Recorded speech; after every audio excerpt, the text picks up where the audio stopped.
iwacu imuhira dore ubu duhagaze ku nkengero ya Yorodani irasuma cyane igatera ubwoba benshi bagasubira inyuma mu bwami bwa Farawo aho muri Egiputa n'amahoro wabonayo n'ubucakara gusa na mudendezo wabonayo abasubiye inyuma murababaje cyane Farawo yiyemeje kubicaka bamara cyo ngaho nibuze twiyambukire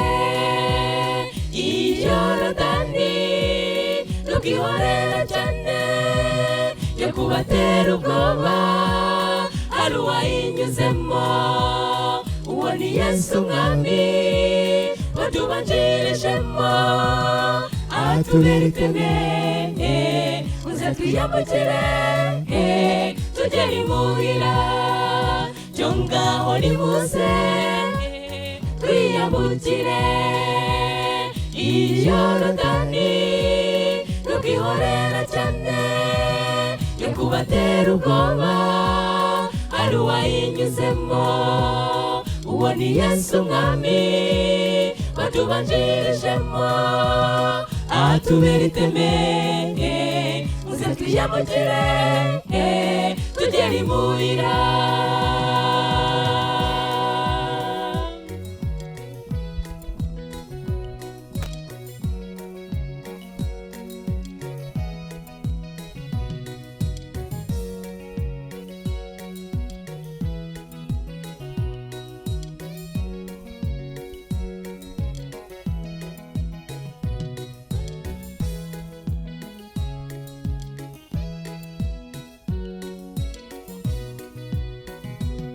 iyo Yorodani turimo tubabwira ntabwo ari yindi ifite amazi nk'ayasanzwe Yorodani tuvuga n'ubuzima bw'isi burariza abantu benshi maze bagahema ubuzima tubamo na Yesu yabubayemo arababazwa cyane ariko ntiyakora icyaha umwizera wese aramuneshereza akamuha imbabazi n'ubugingo bw'iteka cyo ngaho nimuze twiyambukire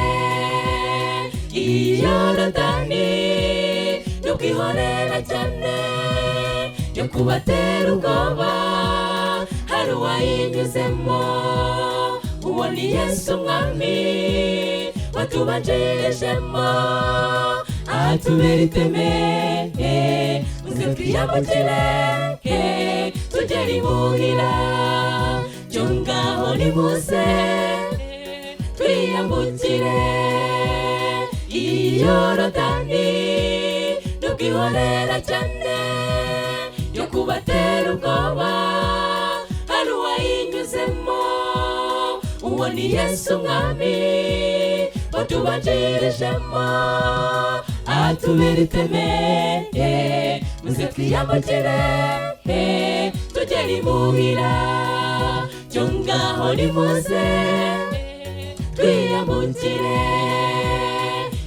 Yorodani tukihorera cyane yo kubatera ubwoba hari uwayinyuzemo uwo ni Yesu mwami watubanjirijemo atubera iteme muze twiyambukire tugere imuhira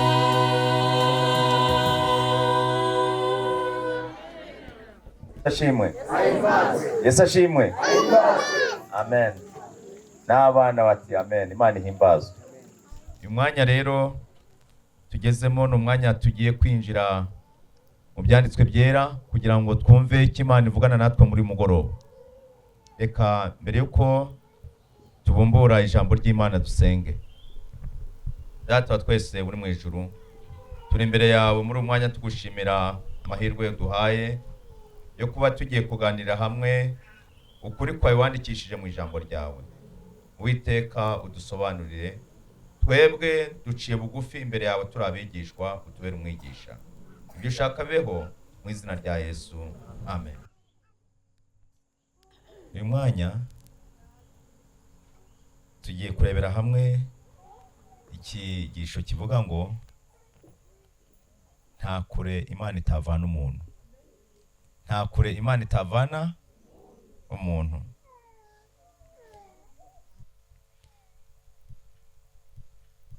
Kimwe cyo dukwiye kumenya, hari igihe ugera ahantu ugasanga umuntu bisa naho yaciriweho iteka, ndetse hariho n'udusozi cyangwa se imidugudu cyangwa umujyi runaka usanga abantu bavuga bati hariya rwose wita umwanya, wita igihe. Ubwo twateguraga kuza gukora umurimo hano, nahuye n'amajwi menshi y'urucantege bati Mwendo, ariko Mwendo mwacumiye iki ko abo hanze aha babaciriyeho iteka? Ariko ikintu nshimira Imana, Mwendo nahasanze abana b'Imana. Mpereye umunsi twatangiye irivuga butumwa kugeza uyu munsi, ndashimira Imana abantu b'Imana mbona aha hantu. Ariko hari abo twagiye tuganira bati Mwendo, mugiye Mwendo. Ariko kimwe cyo maze kubona nuko imbaraga y'Imana iri kugaragara muri iteraniro. Imana ibaha umugisha kandi mukomeze kuza, ndetse murarike n'abandi. Nta kure Imana itavana iki umuntu. Bibiliya iranezeza cyane. Tubona amagambo yanditswe mu butumwa bwiza bwa Yesu Kristo nk'uko bwanditswe na Luka igice cya 8. Turasoma ku murongo wa 40 dukomeze. Aha turabonamo inkuru ebyiri, ariko zombi ziradufasha muri uyu mugoroba, nubwo turasa n'abanyarukira ahandi mu yindi mirongo ya Bibiliya. Yesu akigaruka abantu baramwakira kuko bose barimo mutegereje. Iki gihe Yesu aho yajyaga mu ivuga butumwa, wasangaga kenshi abantu barindiriye kugira ngo bamwakire bitewe n'ikirorero runaka ari bujyemo. Niba arajya i Kaperinaumu, niba arajya hehe, wasangaga abantu bamurindiriye. Niba ari Galilaya bakaba bamutegereje. Bahoraga bashakisha amakuru yo kumenya ahantu Yesu Kristo ari bukorera umurimo. Ariko noneho tubona ko iki gihe yari yagiye mu gihugu cy'Abanyagadaleni giteganye ni Galilaya. Ibi byose bivugwa muri iki gice niho yari ari gukorera umurimo. Ngo Yesu akigaruka, ubwo avuye muri icyo gice yagiyemo, abantu baramwakira kuko bose bari bamutegereje. Nuko haza umuntu witwa Yayiro, umutware w'isinagogi, yari umuyobozi w'itorero rya Kiyuda. Noneho araza yikubita imbere y'ibirenge bya Yesu, aramwinginga ngo aziwe. Ndagira ngo tujyane muri iki gikorwa. Uyu muyobozi yari umuyobozi ngo w'isinagoge. None mbese abayobozi bakwiye kubahwa? Noneho munyumvire ikintu gitangaje hano. Yesu yajyaga mu rusengero agakurikira gahunda zo mu rusengero nk'abandi bose, ariko uyu muyobozi aje apfukama imbere y'ibirenge byande. Ese yishyize hejuru cyangwa yari yoroheje? Yari yoroheje. Impamvu yapfukamye imbere y'ibirenge bya Yesu nuko yari azi neza uwagiye gusaba uwo ari we. Ngo aramwinginga ngo aziwe kuko yari afite umukobwa w'ikinege. Ese iyo bavuga umwana w'ikinege ni wakangaye? Mvuga ngo ni umwana umwe rukumbi. kuko yari afite umukobwa w'ikinege wari umaze imyaka nka 12 avutse, kandi yari agiye gupfa. Yari agiye kugira gute? Yari agiye gupfa. Akigenda abantu benshi baramubyiga. Ubwo Yesu muri iryo teraniro ari kugenda abantu ngo baramubyiga. Haza umugore, ubwo wumve rero uyu nguyu mumbabarire imvuga isa naho hari Yayiro uje kwisabira Yesu ngo aze iwe kuko abyiza ate amukeneye. Ariko haza umugore nawe wasa naho twavuga ko ari nyirakazi yitereyemo, aje mu buryo butunguranye. Akigenda abantu benshi ngo haza umugore uri mu mugongo wari ubimaranye imyaka 12. Ntabwo uyu mugore mukurikira abana, ntabwo uyu mugore bari bamuhetse mu mugongo. Oya, ni ikinyarwanda kimbitse abakurambere bacu abasaza basemuye Bibiliya bayishyira mu kinyarwanda bakoresheje. Cyari ikinyarwanda cyo hambere cyakoreshwaga mu Rwanda. Nubango uyu mubyeyi yari yaragiye mu mihango y'abagore ntiyahagarara. Nubango yagiye mu mihango y'abagore, ubwo abakobwa ababyeyi barahamura byumva, iyo mihango ntiyahagarara, akomeza kuvirirana. Nibyo abanyarwanda bitaga ngo kujya imugongo. Noneho ngo uyu muntu yari abimaranye imyaka 12. N'uyu munsi wa none hajya haba amatangazo amenyesha abantu bafite ibyo bibazo ko bagomba kwegera abaganga. Nabwo iyo habonetse abaganga bitwa abaspecialiste, abantu bafite ubumenyi buhambaye buruseho mu by'ubuvuzi kugira ngo babiteho. Uyu mugore rero yari yaragerageje uburyo bwose yivuza, ava hamwe ajya ahandi, ava hamwe ajya ahandi. Noneho ngo yarabimaranye imyaka 12, kandi uwo mugore yari yarahaye abavuzi ibintu bye byose, nyamara ntihagira n'umwe ubasha kumuvura. Sinzi niba iri jambo muryumva. Ndagira ngo ndebe umwana uri hano ufite imyaka 12. Hari uri muri iterano ufite imyaka 12? Nta urimo. Uvuga ngo haza bari munsi cyangwa hejuru? Ari hehe? Ngwino hano ihute. Ndagira ngo kugira ngo twumve neza iyi nkuru cyangwa se iki gitekerezo cyanditswe hano, kuko ibi ni ibyabaye mu byumve. Murebe ngwino sha uraho amakuru. Witwa nde? Ishimwe Sharon. Ishimwe Sharon. Wiga mu kangahe? Mu wa 5. Aha. Uyu mwana ngo yiga mu wa kangahe? Wa 5. Kubera ko rero ese mu mwaka wa 5 uzi gusoma no kwandika? Ngwino hano ndebe. Ariko se reka ugere imbere hano numve ko nawe ubasha gusoma. Mfata Bibiliya.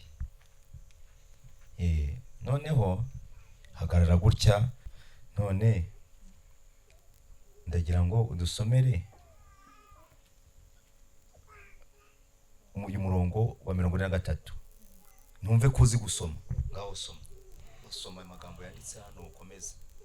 Haza umugore uri mu mugongo wari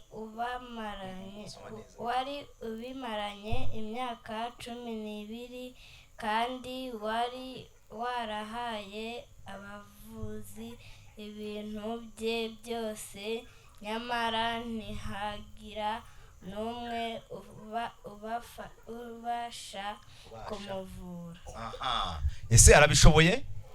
Amen. Oya ni mumuhe n'amashyi rwose. Umva Sharon rwose, Imana igumugisha. Uyu mwana rero guma hano, kubera ko abaye intwari agashobora gusoma, nzamuha Bibiliya. Amen. Sibyo? Nzamuzanira Bibiliya rwose. Imana imuhumugisha. Nawe igihe kizagere uzajya uvugira Imana ukoresheje ijambo ry'Imana, sibyo? Kandi Imana izabikora. Noneho nimurebe igitangaje. Uwo mugore yafashwe umunsi uyu mwana yavutseho. Ngo umunsi uyu mwana yagize ate? Umunsi uyu mwana yavutseho, impundu zikavuga mu muryango, nibwo uwo mugore yagize ate? Yafashwe. Nimurebe umwana aho ageze, kandi akabazi gusoma no kugira gute no kwandika. Genda wicarire. Imana iguhe umugisha. Nkora mu biganza rwose, Bibiliya yawe nzayiguha, sibyo? Imana ikugire neza. Mbese uriya mubyeyi yarababaje? Nimumbwire, yarababaje? Hariho abantu rero usanga kwihangana bibananira, asanga agenda ashatse umugore, nzi yuko rwose nshatse, none ibi bintu n'ibiki byose, ubwo akaba ari rukanse. Wakwihanganye, nta kuri Imana itakura umuntu. Amen. Mwumve, uyu mugore ngo nuko amuturuka inyuma, ngo aturuka inyuma yande, inyuma yande, tujyane yande, ngo nuko amuturuka inyuma akora ku nshunda z'umwenda we, nta nubwo yamuturutse imbere. Kubera iki? Kuko mwenda uyu yabaga abujijwe kujya mu iteraniro ry'abantu, yabaga ari bavuga ngo arahumanye. Ariko uyu mugore aravuga ati jewe byanze bikunze ubwo Yesu akiza, nanjye reka nsodoke mu ntege nke, ngende njye mu bantu, byibuze yaba nagiraga umugisha ngakora ku mwenda we. Haleluya. Mugore agenda afite kwizera, amuturuka inyuma akora ku nshunda z'umwenda we, uwo mwanya amaraso arakama. Haleluya. Uwo mwanya amaraso agira ate? Uwo mwanya amaraso arakama. Mwumve abantu b'Imana, uwo mwanya ntabwo bisa gutinda, ntabwo bisa imyaka. Wumve, Yesu iyo waje ukamwegera, ukaza byonyine ukamureba, niyo waza ukamukoraho, niyo waza ukumva ijambo rye, niyo waza ugatega amatwi ibyo bivugwa, Yesu abasha gutanga igisubizo mu bugingo bwawe. Arabishoboye rwose. Ariko ngo Yesu arebye muri we, abona abantu ntibamenye ibibaye, abonye ko batamenya ibibaye, arabaza ati ninde unkozeho? Abaza abantu baraho, abigishwa babaga bari kujya mwigireyo, nyabuna mudakora ku mwigisha we. Arabaza ninde unkozeho? Bose bamaze guhakana, ngo bamaze kugira gute? Niba ngo umuntu wese ati reka da, ntawe ugukozeho mwigisha rwose. Undi akaza, oya ntawe rwose. Kuko baravuga ati niba baje ngo umukozeho turamenya ari iki gikurikiraho, turamenya ari ibiki. Noneho bati umva, n'uwari wamwegereye arabihakana, kandi yari yegereye nde? Urumva niba abantu barabyiganaga, umuntu akaza, ese iyo abantu babyigana abantu babasha gukoranaho? Nimumbwire, abantu babyigana babasha gukoranaho? Ariko ngo hari benshi bari babyize Yesu, ndetse harimo n'abari bafite ibibyimba, abandi bari barwaye mu nda, abandi bari bafite ndetse baranamugaye babimaranye igihe, ariko baraza baramubyiga. Ariko kubera iki? Baje bakanuye, barashaka kureba ibikorwa gusa, ariko nta cyifuzo cyo gukira kigize gute kibarimo. Ariko waje abyiga nawe agendere gukira, araza aravuga ati jyeweho sinabona aho mpera, no kumugera imbere byangora. Iyaba byakundaga n'agatoki kanjye kakamukoraho, maze ngo akora ku ncunda, agikoraho kubera kwizera, amaraso agira ate? Imbaraga ya Yesu ikiza, ibona ukeneye agakiza. Haleluya. Iyo mbaraga igenda muri iteraniro, ukeneye agakiza agira ate? Akabone. Maze abantu b'Imana, Yesu arabaza ati ninde unkozeho? Barangije kuko baje bashungera, nta bashungerezi dukeneye muri iteraniro, nta bahurura dukeneye aha, bari baje bahuruye. Maze barangije bati reka da, yewe oya, yewe mwigisha, ni ukuri ntawakwegereye rwose, ntawakwegereye. Jye nari nibereye hano, burya jye nari nibereye hano ubwo nari ntaranakugeraho, kandi ubwo wenda bahoze banamusitaraho. Ariko ati ntawakwegereye rwose we. Baze n'abigishwa bararebana bati reka da, nta muntu ugukozeho. Ariko mwumve, Yesu ngo mwumve ngo bose bamaze guhakana Petero na bagenzi be, baravuga bati erega databuja, abantu barakugose. Ngo abantu bageze gute? Barakubyiga, nawe ukabaza uti ninde unkozeho? Bamwe bari batangiye guhakana, ariko Petero, cyakora nkunda Petero, ese yari intwari? Ntabwo yari pfanaga rwose. Burya rero mbabwire, n'umuntu baho ngaho hari abantu babahaga, ukabona ibintu byose arareba, urumva ntiyemera, ntagira ate, ntahakana, urumva ni nyamumva. Ariko se mbabwire, wagenda amayira abiri bigashoboka, akayira niba karaha, hari nakandi uzatamba mbikiza ugume uzagirira ni masha kimwe. Amen. Masha kimwe. Ubwo rero Petero baravuga ati abantu rero barimo baramurimanganya rwose, njyeweho ntabwo ibintu nabyihanganira. Umva, mwe gutuma abantu bapfukirana, mwe gutuma bye kujya bibabyiganiramo ngo bihere ngo reka ngo njyewe ngo oya. Petero ati mva mwigisha, reka nkubwire rate, aba bantu ni benshi barimo baragira gute, barakubyiga, none nawe ubaza koko ngo ninde unkwazaho? Ayayayayaya. Yesu aramubwira ati hari unkozeho, kuko menye ko imbaraga imvuyemo. Amen. Ngo amenye ko imbaraga igize ite. Nuko mugore abonye ko adahishwa. Amen. Yesu ntagira ate, ntahishwa. Se n'ibyacu arabizi. Na burya dusebanya babyiza ate. Hariho nutavuga menshi ugasanga arebye ikijisho, ukibwiriza utera ijisho rero, kuko mva arakureba ugahita ugera mu rugo ahantu umuntu yasuhuza ati yewe muraho mwiriwe mwaramutse, nibirashya ngo muduhese, umwana yajya kuvuga ati bari kubyarura, kuko noneho nyine akaba aramurebye ati umwana agahita aceceka, murene turame, mukomere mwe, akajya kwikiriza kuko yaragiye kuvuga ngo barimo baragira bate, ariko ijisho arebye bamurebye ritumye ahita agira ate, aracecetse. Mwagamuka kagira Imana mwe, Imana nta kigira ite. Nigeze kujya mu muryango umwe, noneho ngikomanga gusa ni kwirembo nsuhuza abantu bari ku meza, ibintu byari binjyanye, byari ibintu byoroheje kuko ni message yabo, ni ubutumwa umuntu yari yamanye ngiye kubahereza nk'igendere. Ariko kuko umuntu akomanze bitari biteguye, bumvise ijwi, bumva ni ijwi ry'umuyobozi, bumva ni ijwi ry'iki, ry'umuyobozi.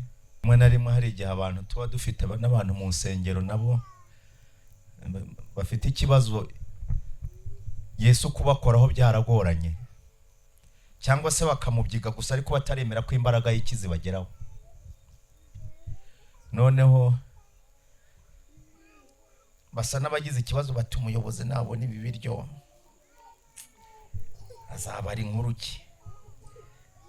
Ye kubona mbona ubwo ngewe mu gihe nkomanga, burya rero nujya no gusura ahantu mu byumve, hari abantu wagira ngo sinzi wabarose,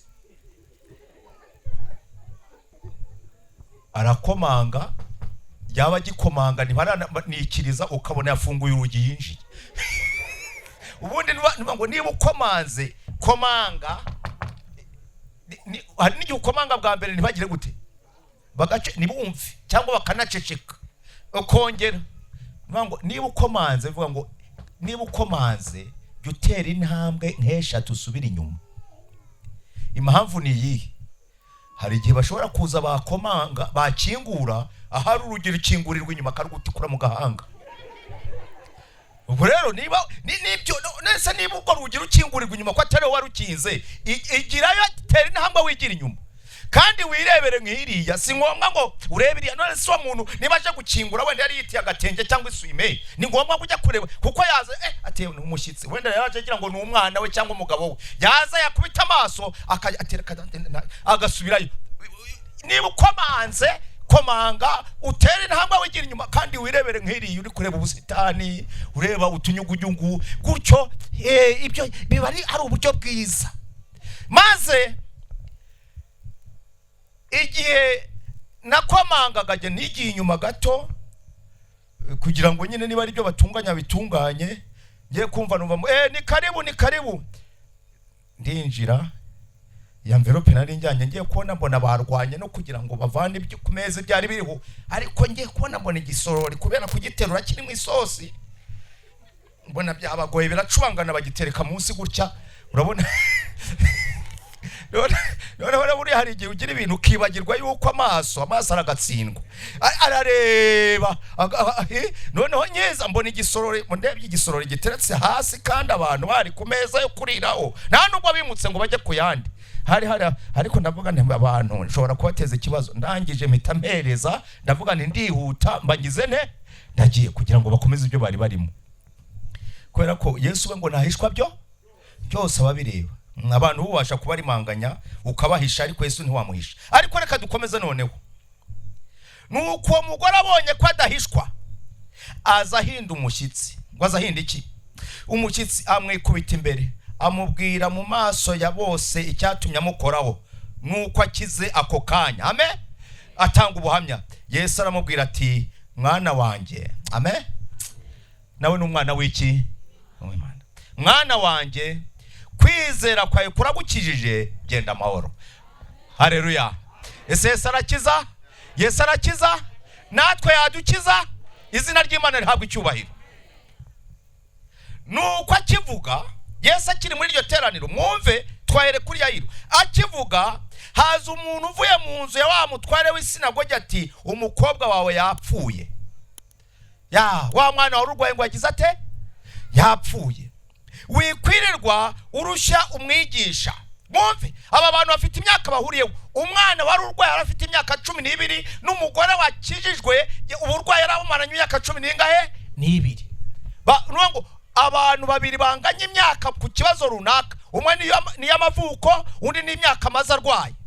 Noneho hazinwa ati, wirushya umwigisha, umwana byagize gute? Byarangiye. Umwana byarangiye. Nuko ngo ariko Yesu abyumvise, aramusubiza ati, witinya, izere gusa arakira. Amen. Ndeka mbaze uyu muganga, igira hejuru. Uyu ni muganga, muzi ko abaje kwisuzumisha yarari kubakira. Iyo bavuze ngo umuntu arakira, hakira umeze ati? Akira uburwayi. Yesu hano haje umuntu wa mbere, Yayiro yaje avuga ngo umwana wagize ate? Niba twajyanye, yaje avuga bwa mbere ngo umwana wagize ati? Ararwaye. None intumwa ya kabiri ije ivuye mu rugo, yari yasigaye wenda n'umurwaza, aramubwiye ati, wirushya umwigisha, umwana yagize ate? Yapfuye. None Yesu munyumvire ibya Yesu uko biteye. Yesu we nibwo agiye gusubiza Yayiro, kuko yagombaga guhita amusubiza, arogowa n'umuntu waje amukoraho. Uwo muntu wamurogoye rero atatanga igisubizo, Yesu yahise yumva imbaraga, abaye nk'umushikuzamo imbaraga, arabaza ati, ninde unkozeho? None igihe agiye gusubiriza igisubizo, asubiza uwari wamubaje ngo ngwini wanjye ndagushaka, amusubije umwana yamaze kugira gute? Gupfa. None igisubizo Yesu atanze, munyumvire namwe, umurongo wa 50. Yumvise ko bari kubwira Yesu ngo umwana yapfuye. Yesu abyumvise aramusubiza ati, witinya, izere gusa arakira. Ndabaza, hakiri umeze ati? Iyo umuntu yamaze gushiramo umwuka nta cyizere cyo gukira tuba dufite. Ndabaza ukira noneho we n'ubu. Ukira rero ni wa wundi wari urwaye kandi wavuwe. Urakoze cyane. Ese nibyo? Hakiri ugize ate? Urwaye. Noneho hano Yesu igisubizo atanze ubungubu simfausa. Nango igisubizo cya Yesu kije rwose bisa naho ari imitagi. Yagombaga gusubiza hakiri kare. Ariko noneho igihe yibukiye gusubiza, ndetse barimo bavuga ati, umwana w'imurusha yagize ate? Yapfuye. Arangije aramubwira ati, witinya, izere gusa. Amen. Izere gusa aragira ate? Arakira. Ageze mu muryango w'inzu, ntiyagira undi muntu akundira kwinjiranamo nawe kiretse Petero na Yohana na Yakobo na se w'umukobwa na nyina. Mwumve, yinjiranamo Petero, Yakobo na Yohana na se w'umukobwa hamwe na nyina umubyara. Baragenda binjira mu nzu. Asanga bose barira bamurogera. Abona abantu baraho muri uwo muryango baricaye, barimo baragira gute? Bararira. Muri iki gihe rero cya Yesu, ngo mu Bayuda abantu bajyaga gutabara cyangwa se ku kiriyo babaga ari abantu barira nyine, kurira. Kandi umuntu wese agomba gushakisha uburyo arira akaboroga. Sanga abantu barariraga rwose, ari abagore ari abagabo barimo barira. Noneho asanga bose bagira gute? barira bamuborogera babwira ati mwirira ntapfuye ahubwo arasinziriye. Ariko namwe murashinyagura. Arimo intumwa yaje kuvuga ibwira Yayiro ati wirushe umwigisha, arimo aravuga ko umwana yagize ati abaganga dufite hamwe iteraniro ni benshi, ariko nanjye umuntu yigeze kumfiraho, yapfiriyeho mubonye agiye kwa Kabusunzu ku ivuriro hariya kuri dispenseri, mbona umurwaza w'umutwaye mu nzira, umuntu ari kumubwira ati reka nicare, ndebye ku gahanda ko kuntaraga ari kuzamuka, ndavuga umuntu ese umuntu mujyanye ati mujyanye kwa muganga, nese ko kubwira ngo yicare kandi umujyanye kwa muganga uramukundira? Ati nese ko ndi kumubwira ngo tugende bikanga, akavuga ngo reka yicare, ndamubwira ni reka ngufashe tumusindagize tumujyane, ndamufasha. Turazamuka tugeze ahantu mu ikona rikata ugiye kujya ku ivuriro neza, ugeze ku gahanda ka ruguru kagera Kabusunzu, mbona neza wa muntu gutera intambwe biranze, byanze mbona noneho na ya ntambwe yateraga tumufashe mbona biranze, reka bigasa naho ariko turi kumusunika, mbona atangiye kujya agira ijosi atya, ndavuga nti umuntu rero uyu muntu wabona apfuye. Ndangije ubwo ibimenyetso mba ndabibuye, sinari nakabona umuntu upfuye pe, ariko kuko nagiye mbyumva abantu babivuga, ndavuga ni umuntu wabona agize ate apfuye. Mpita muterura, yari umuntu maze igihe yarahorose aba mu nzu, yari umubyeyi wakoraga muri ministeri, umugabo we sinzi igihe yari yarapfire, yaragiraga umugabo simbizi, ariko ayo namakuru nabonye nyuma. Noneho yararwaye araremba, bigeze igihe abaturanyi rero umuntu avaho yigira mu kazi, uturyo yatetse twa nyuma adushyira hariya, akana karazaga nimugoroba bakaryama, umuryango ntiyawukinga, yumva amagara yamusize. Ako kana kakajya kaza kakafata mu biryo kakarya, kakongera kagakina n'abandi, naho nyine yarembeye hehe mu nzu. Umuntu maze kuvuga ati ariko uyu muhano uko nakibona kana kasohoka niki, hagiye amurebye asanga umuntu yarahorose, asanga n'umwana yimva uretse kana kakinaga kirwanaho, ariko rekada ye nibwo amukarabije aramwambika aramuzana, nuko namubonye umuntu. Noneho ndebye uwo muntu uko ameze, mpita muterura mushyira mu maboko, ndirukanka mumanukana kuri esikariye za Kabusunzu nko murahazi, maze ngezemo sanga abarwayi baraho, abaganga ngo bari mu nama. Vuga si yo nama, ndangije nanjye ndavuga ni bibaho inama, ndagenda muhondo urugi bari gukora mu inama, ngira ngo hahandi hariya mukorera, uyu ni wakorera, ndakomanga ni inama murayikora, nyuma hano hari umuntu mugomba kwakira.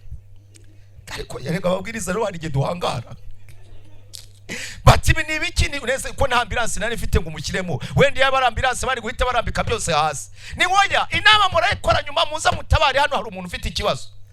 Baraza ngiye kubona mbona atangiye gusohora urufuzi, ese ubwo kari kabaye, baraza bamukubise amaso n'iki, mbona barahise baterura vuba bajyana mu, nta kuvuga ngo uramushyira ku munzani ngo upime ibiro, nta kirekada, bari kwangana bajyana mu cyumba hirya bashyira ku gitanda. Barangije bazana bachaka uburyo bwo kumutera serumu byihuse, bafata ibipimo byihuse, bamubaza amazina ye, ikintu yavuze nyuma avuze amazina bahita bandika vuba, utuye he arabivuga, ubwonko bwari bugikoraho gatoya, ari kubona nyine byanze, maze yewe bashakisha n'umutsi ngo barebe uko bagira imiti bamuteye, bukabona biri kugorana. Arangije bati niki tugufasha? Ati ndumva afite inyota. Ngo afite iki? Uzi kugiye gupfa agira inyota? Bati ufite, ati mfite inyota. Ati mundebera akantu ko kunywa. Ndagira mbabwire habayeho kwirukanka, bazana agafanta bakaguze hafi aho ngaho ari ku muhanda. Fanta kimara kuyinywa byahise bigira gute, birangira. Yirambuye ndeba, mbona birahwanye, imigabo n'imigambi ye ibigize ite, birarangiye. Hano rero Yesu ahageze asanga bari kurira, nawe ati mwirira, ntabwo yapfuye ahubwo agize ate, arasinziriye. Baramuseka cyane batari ko abantu baragwira, baramuseka kuko bari bazi ko yagize ate, yapfuye. Amufata akaboko avuga cyane ati mukobwa byuka. Umwuka we uragaruka, uwo mwanya arahaguruka, Yesu abategeka ko bamufungurira. Haleluya. Yesu azura n'abagize gute n'abapfuye. Nta kure Yesu atagukura. Amen. Uriya mugore yarageze kure cyane, arwaye, ari igicibwa, ariko kubera kwizera araza akora kuri Yesu arakira. Iyo myaka 12 umubabaro wawe wose urarangira. Uyu mubyeyi kubera kwizera ko Yesu afite ububasha, atitaye kuvuga ngo ni umuyobozi wa hekaru, ni umuyobozi w'isinagogi, yewe ngo agende yiratana ayo makanzu cyangwa se amakaruvati n'amakote, oya, ahubwo araza aca bugufi imbere ya Yesu ati nzi ko ari wowe wenyine muhesha ubugingo, ndiyoroheje imbere yawe, iwanjye hari ikibazo. Ndagira amabwira, niba ufite ikibazo mu muryango bwira Yesu azagikemura rwose. Yaravuga ati ngwini wanjye ndakuraritse, ngwini wanjye, ngwina mu buzima bwanjye, ngwino hari ibibazo. Maze Yesu ntihirengagiza abanza gukemura ikibazo cy'uwo mugore. Arangije nabwo aho yibukiye umugabo aravuga ati mwirira, umwana wawe arasinzira, azagira ate, arakanguka. Ababyeyi baratangara cyane, ariko arabihanangiriza ngo batagira uwo babibwira, babwira ibyabaye. Ariko inkuru nziza Yesu ntigihishwa, natwe twarabimenye. Amen. Natwe twagize gute, twarabimenye. Nta kure Imana itavana umuntu. Ushobora kumaza imyaka runaka uri mu businzi, uri mu byaha bitandukanye, uri umujura, n'ibindi, ariko igihe cyose ugize kwizera Yesu abasha kugukiza. Ntabwo Yesu yazuye uyu mwana wa Yayiro gusa, ahubwo tubona yuko hari benshi. Uyu nguyu we yari akiri mu nzu, ariko Yesu yabashe kuzura n'abari mu nzira bagenda. Tubona uburyo yazuye umwana w'umupfakazi, igice cya 7 umurongo wa 11. Bucyajya mu mudugudu witwa Nayini, abigishwa be n'abantu benshi bajyana nawe. Ageze hafi y'irembo ry'umudugudu ahura n'abikoreye ikiriba, ubwo ni Serikeye.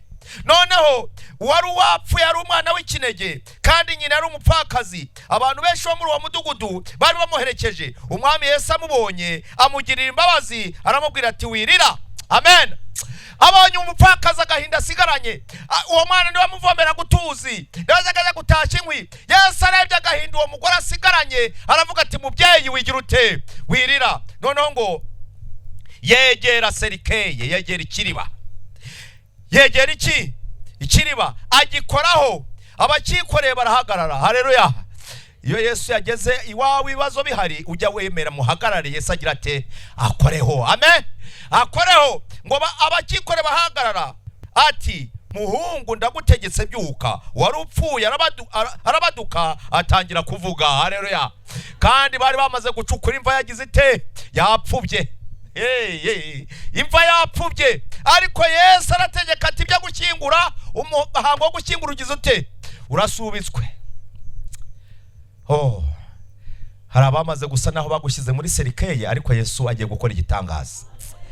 Ku buryo bavuga bati ariko se na runaka agiye gusengara, yego mana yanjye, yewe nabo bagiye mu materaniro se, ariko humura, Yesu abasha gukiza kandi arabishoboye. Ntabwo ari uwo gusa, ahubwo reka turebe ijambo ry'Imana uburyo ritubwira ko Yesu uretse gukiza imirambo iri mu nzu, uretse gukiza n'abo batwaye mu Maserikeye bagiye gushyingura, ahubwo tubona ko Yesu yagiye gukora ibitangaza no kubageze mu gituro. Muri Yohana igice cya 11 tubona inkuru y'umugabo witwa Lazaro. Uyu Lazaro yari umusaza wa Mariya na Marita, maze igihe kiragera ararwara. Abantu baravuga bati rero Yesu yajyaga aza gusura aba bana b'imfubyi akaganira nabo, none dore ararwaye, reka tujye kubwira Yesu azagira icyo abakorera. Maze bagiye basanga Yesu afite amateraniro, afite ibintu byinshi byo gukora, maze bamubwira bati uwo kunda ararwaye. Yesu arangije arabwira ati rero muzasome iyi nkuru, ntabwo ndayisoma yose, ibi byanditse hano. Maze Yesu arabwira ati nimuhumure, ararwaye kandi azakira. Ariko atinda aho ngaho ari gukora umurimo, hashize iminsi 4, ngo iminsi ngahe, Yesu nyuma yaho apfuye abantu bategereza ko Yesu aza baraheba, arangije bamushyira mu gituro. Lazaro aragenda amara iminsi 4 Yesu atarahakandagira. Ngo iminsi ngahe 4. Yararwaye baramutabaza aratinda kubera akazi kenshi, ariko noneho baramushyingura. Abwira abantu ati rero Lazaro arasinzire, ntabwo babyumvise.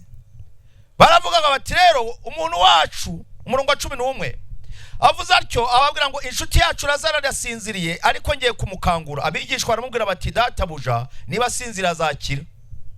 Bumvaga ko ari bitotsi, ariko we yari yaragize ate yarapfuye. Nyamara Yesu yavugaga iby'urupfu rwa Lazaro, ariko bo batekereza yuko avuze gusinzira ku bitotsi. Yesu niko kuberurira ati Lazaro yarapfuye. Ngo Lazaro yagize ate yarapfuye.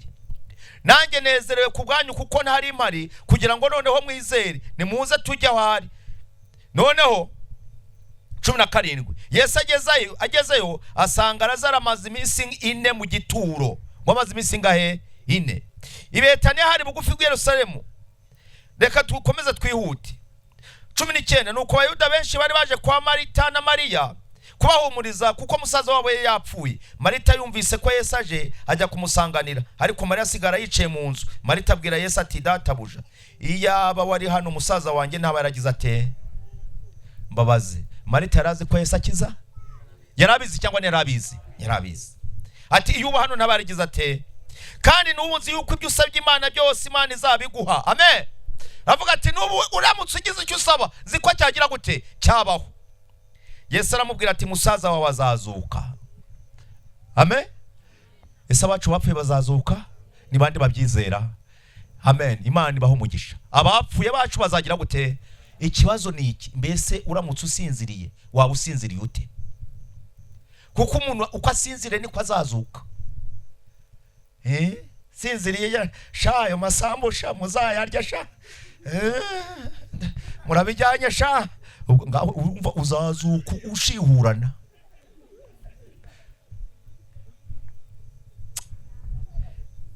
Maze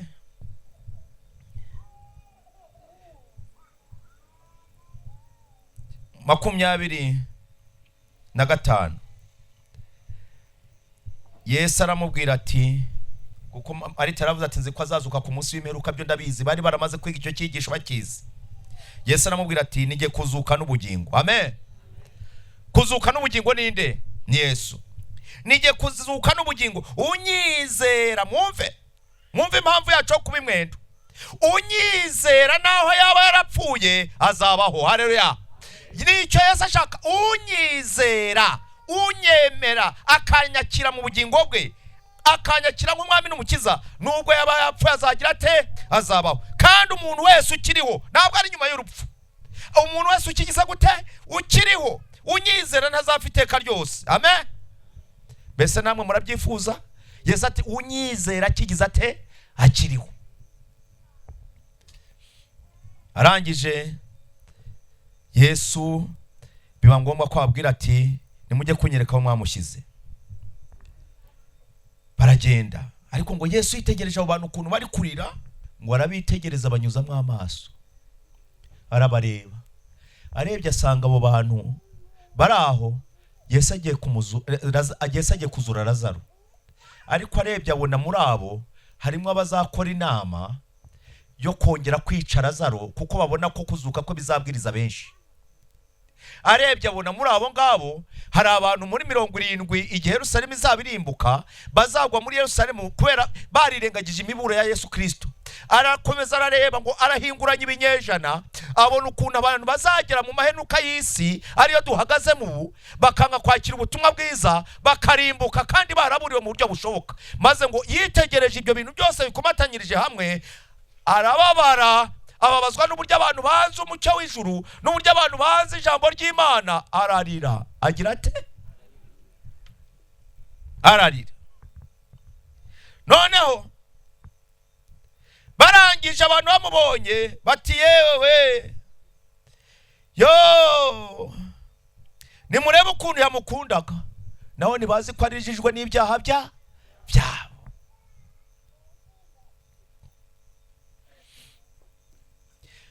Yesu ariko arababwira ati amagambo babwira ku murongo wa 35 38 Yesu yongera gusuhuza umutima agera ku gituro. Kugera kuki?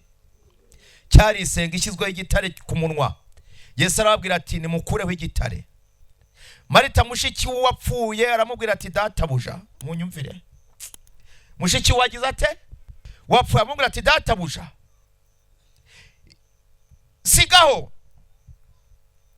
None aranuka. Kuko iyi ni umunsi wa kangahe? Ni wa 4. Yesu aramubwira ati sinakubwiye ni wizera uri bubone ubwiza bw'Imana. Nuko bakuraho igitare. Yesu mwumve ngo bakuraho iki? Ndagira mbabwire, Yesu yategeka ngo wagitare wevaho cyari kuvaho. Nimumbwire, mbese Yesu arabishoboye? Yavuga ngo gitare vaho cyari kuvaho, ariko kubera ko abo bantu aribo bagisizeho yarabwiye ngo babanze bagire gute bagikureho. Ntabwo abantu bazakira agakiza, bazakira ubutumwa bwiza iyo urwo rukuta wubatse hagati yawe nawe bituma batabona Yesu utabanje kurusunika ngo uruvaneho. Abo hayimukiye genda wiyunge nabo, abo wambuye basubiza ibyabo. Niba udafite ubwishu kandi usaba imbabazi, abo bakoreye amakosa, icyo gitare Yesu arashaka kubanza kugisunika kikavaho. Ntabwo ari wagishyizeho avuga ati mwe mwakizanye mukagikiraho nimukivaneho. Imana ifite icyo ishaka gukora, ariko izagikora ari uko igitare bitare mwashyizeho mubivanyeho.